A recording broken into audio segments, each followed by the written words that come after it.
আবাদ কমেছে ৩,৮৯৮ হেক্টর এবং স্থানীয় আবাদ কমেছে ২৯ হেক্টর। লক্ষ্যমাত্রা আমরা যদি ধানে বলি তাহলে ১৪ লক্ষ মেট্রিক টন, হাওড়ে ৫৮,২৩৫।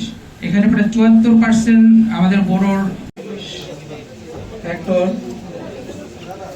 আমাদের ফসল নিবিড়তা স্যার ১৪০% অধিদপ্তর সুনামগঞ্জ। আমি সুনামগঞ্জ জেলার আমাদের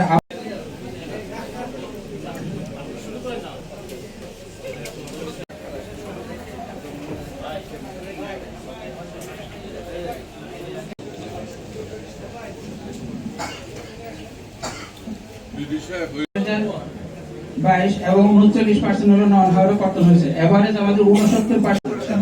আমরা মনে করি না যে লেবার সংকটের জন্য, জলাবদ্ধতার জন্যই নষ্ট হইতেছে এবং এই যে মেশিন চলতেছে না এইটার জন্যই নষ্ট হইতেছে। ওগুলো তো আর কাটার পরিবেশ পরিস্থিতি আমাদের কাছে মনে হইতেছে ড্যামেজ হয়ে গেছে সব। ড্যামেজ হয়ে গেছে।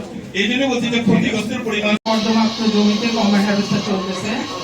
আমরা এটা দেখাচ্ছি, এটা মধ্যনগর উপজেলা হাইব্রিড ৪.৮০, এটা চালে এবং ৩.৯৫ স্থানীয়